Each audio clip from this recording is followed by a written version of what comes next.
Hello guys! What time is it? So 11:26. Yan, luluto po tayo ng salmon head. Sinigang po ito. Yan. Sa ganito po ang buhay probinsya.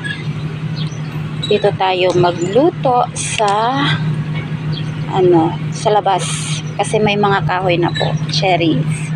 Yan, salmon head po ito. So bali 2 salmon head po ang aking pinabili. Yan. So kahoy po tayo today. Kasi tuyo naman na yung ibang kahoy na kinahoy ko. So pwede na tayong magluto dito sa labas. Ayan. So mamaya po ilagay natin yung pechay. Nating ilagay yung ating pechay. Ayan.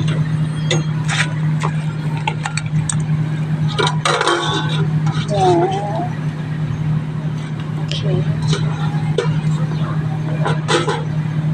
There you go.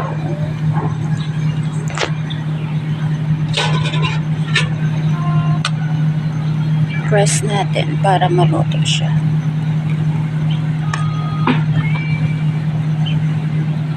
Nakalimutan ni Mudra na bumili ng kamatis. Pero nilagyan ko na po yan ng sinigang sa isda. Okay, so we need to close. So yun guys, luto na po siya. Pwede na po tayong kumain. Thank you for watching guys.